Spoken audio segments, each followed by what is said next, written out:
Alhamdulillah, alhamdulillahillazi arsala rasulahu bil huda wa dinil haqq yusirahu ala dini kullihi wa kafa billahi shahida. Ashhadu an la ilaha illallah wahdahu la sharika lah, wa ashhadu anna Muhammadan abduhu wa rasuluh. Allahumma salli wa sallim ala sayyidina Muhammad wa ala alihi wa ashabihi wa tabi'in lahum bi ihsan ila yaumiddin. Amma ba'd, fa ya ibadallah ittaqullah, usikum wa iyaya bi taqwallah, faqad fazal muttaqun. Sidang Jumat yang dirahmati Allah, marilah kita tingkatkan ketakwaan kepada Allah Subhanahu wa Ta'ala dengan melaksanakan segala perintah dan menjauhi semua larangannya, serta mengikhlaskan setiap amalan. Semoga kita dilimpahi rahmat Ilahi. Menjelang sambutan resmi Hari Keputeraan Sri Paduka Baginda Yang di-Pertuan Agong pada 5 Jun, mimbar akan membicarakan khutbah yang bertajuk Institusi Beraja Tonggak Kestabilan Negara. Menurut firman Allah Subhanahu wa Ta'ala, A'udzu billahi minasyaitonir rajim. Waj'alna minhum a'immatan yahduna bi'amrina lamma sabaru wa kanu biayatina yuqinun. Shadaqallahul azim.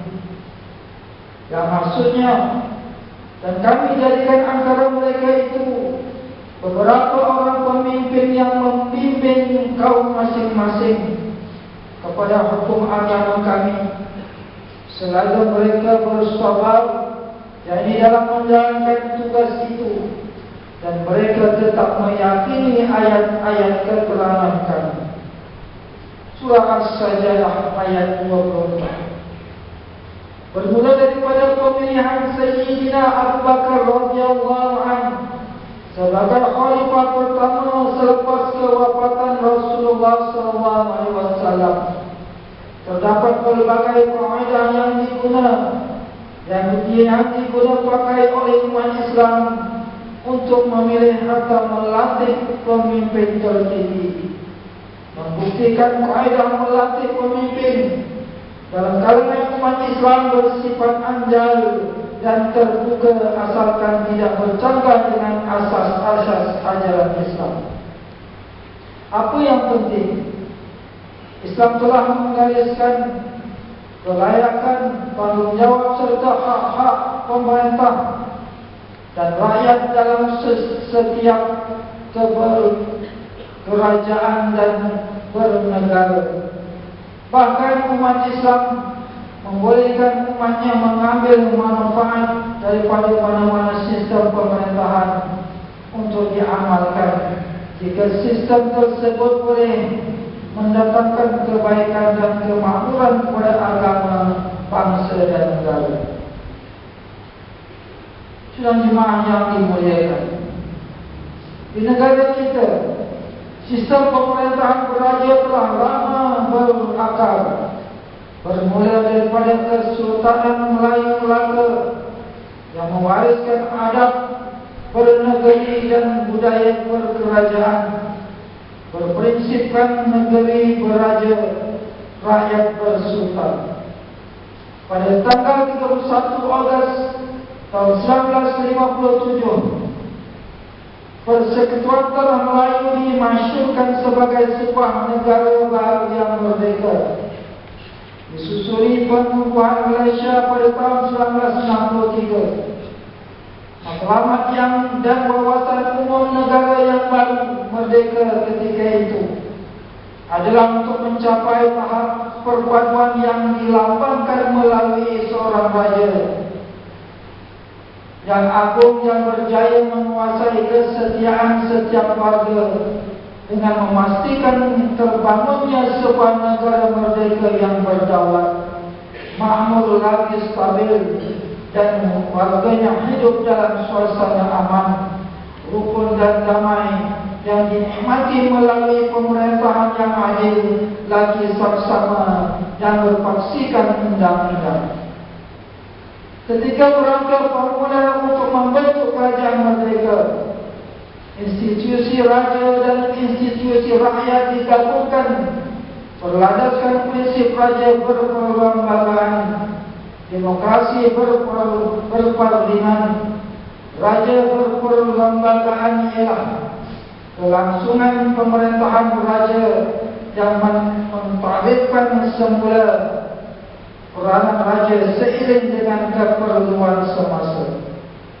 Tradisi beraja diberikan negeri bukan sahaja dikekalkan, malah dimaktubkan dalam perlembagaan merdeka. Satu lagi lapisan pemerintahan beraja melalui pelantikan seorang raja di peringkat persekutuan, berperanan sebagai kepala utama negara, bergelar yang di Pertuan Agung. Sumpah jawatan yang di Pertuan Agung mengandungi kata-kata beliau, wallahi wa billahi wa tallahi. Maka dengan lafaz ini berikrarlah kami dengan sesungguhnya dan dengan sebenarnya mengaku akan taat setia pada menjalankan dengan adilnya pemerintahan bagi Malaysia dengan mengikut sebagaimana undang-undang dan perlembagaan negeri yang telah disah dan dimasyurkan dan yang akan disah dan dimasyurkan pada masa berhadapan ini. Dan lagi kami berikrar mengaku dengan sesungguhnya dan dengan sebenarnya memelihara pada setiap masa agama Islam dan berdiri tetap atas pemerintahan yang adil dan aman di dalam negeri. Lafaz sumpah jawatan yang di Pertuan Agung didahului dengan 3 kalimah Allah, Allahi wa billahi wa tallahi, diiktiraf dalam Islam dari sudut kebertanggungjawaban. Sumpah jawatan yang dilafazkan berkembang dengan tanggungjawab yang sangat besar di sisi Allah Subhanahu wa Ta'ala. Sumpah yang dilafazkan meletakkan amanah besar kepada penyandang gelaran yang akan diadili pada hari kebangkitan di padang mahsyar nanti. Sama ada amanah telah disempurnakan seperti yang dilafazkan.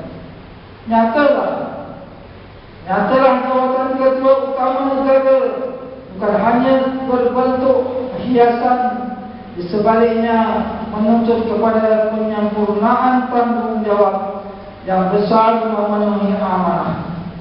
Terkandung 5 pengakuan penting untuk disempurnakan dalam sumpah jawatan tersebut. Yang pertama, undang-undang. Kedua, perlembagaan negeri. Ketiga, agama Islam. Keempat, adil. Kelima, aman. Sumpah yang dilafazkan merupakan pengakuan pada Allah Subhanahu wa Ta'ala akan ketaatan, penyandang pelaksanaan keadilan berlandaskan undang-undang dan perlembagaan, memelihara agama Islam dan berdiri atas pemerintahan yang adil dan aman. Muslimin yang dirahmati Allah, pada awal khutbah Khatib telah membacakan ayat 24 surah As-Sajdah. Ibnu Katsir menafsirkan ayat tersebut dan menyatakan bahawa ketika mereka sabar dalam melaksanakan perintah-perintah Allah dan menjauhi segala larangan-larangannya, membenarkan para rasulnya dan mengikuti risalah yang diberikan kepada mereka, nescaya mereka menjadi pemimpin-pemimpin yang memberi petunjuk kepada kebenaran dengan perintah Allah. mengajak kepada kebaikan, memerintah yang ma'ruf dan mencegah kemungkaran. Ayat ini menjelaskan bahawa pemimpin yang menjalankan tanggungjawabnya menurut syariat menjadi wasilah, yakni perantara memperoleh kebaikan pada rakyat dan negara. Manakala sebagai rakyat jelata, kita dituntut mentaati dan menghormati pemimpin yang dilantik selagi mana pemerintahnya berlandaskan syariat dan menegakkan keadilan. Sidang jemaat yang dirahmati Allah, Khatib memilih untuk memperingatkan perkara berikut. Yang pertamanya, berpandukan ajaran Islam, kedaulatan ialah milik mutlak Allah Subhanahu wa Ta'ala. Seorang raja ialah pemegang amanah. Oleh itu, gelaran dan jawatan yang disandang merupakan tugas untuk memenuhi tanggungjawab fardu kifayah. Raja yang adil merupakan raja yang mengikuti perintah Allah dan akan mendapat payungan ilahi kerana kesungguhan dan keikhlasan untuk menegakkan kebenaran dan melaksanakan keadilan. Yang keduanya, Sri Paduka Baginda Yang di-Pertuan Agong merupakan ketua utama negara yang dipertanggungjawabkan dengan amanah besar untuk menjamin rakyat yang terdiri dari pelbagai kaum dan menganut pelbagai fahaman agama berjaya disatukan sebagai warga pada sebuah negara berdaulat serta hidup secara aman dan muhibah dalam sebuah negara yang makmur. Yang ketiga, setiap minggu di mimbar Jumaat, Khatib mendoakan dan jemaah mengaminkan kesejahteraan raja, mendoakan agar raja memerintah secara adil, secara saksama, supaya negeri aman, sentosa, selamat dan sejahtera. Oleh itu, tahta tidak boleh berada dalam pengasingan. Di sebaliknya, amatlah penting untuk tahta memahami degup jantung dan degup nadi rakyat yang meletakkan harapan tinggi agar tahta berperanan sebagai penimbang kala yang adil lagi sesama, demi memastikan kepentingan rakyat jelata sentiasa diutamakan dan dilindungi. Dan yang akhirnya, yang keempat, tahta berupaya mengembalikan dan membina keyakinan rakyat ketika rakyat dilambung krisis keyakinan dengan menyempurnakan peranan semak dan imbang secara bijaksana kepada cabang-cabang perundangan, eksekutif dan kehakiman.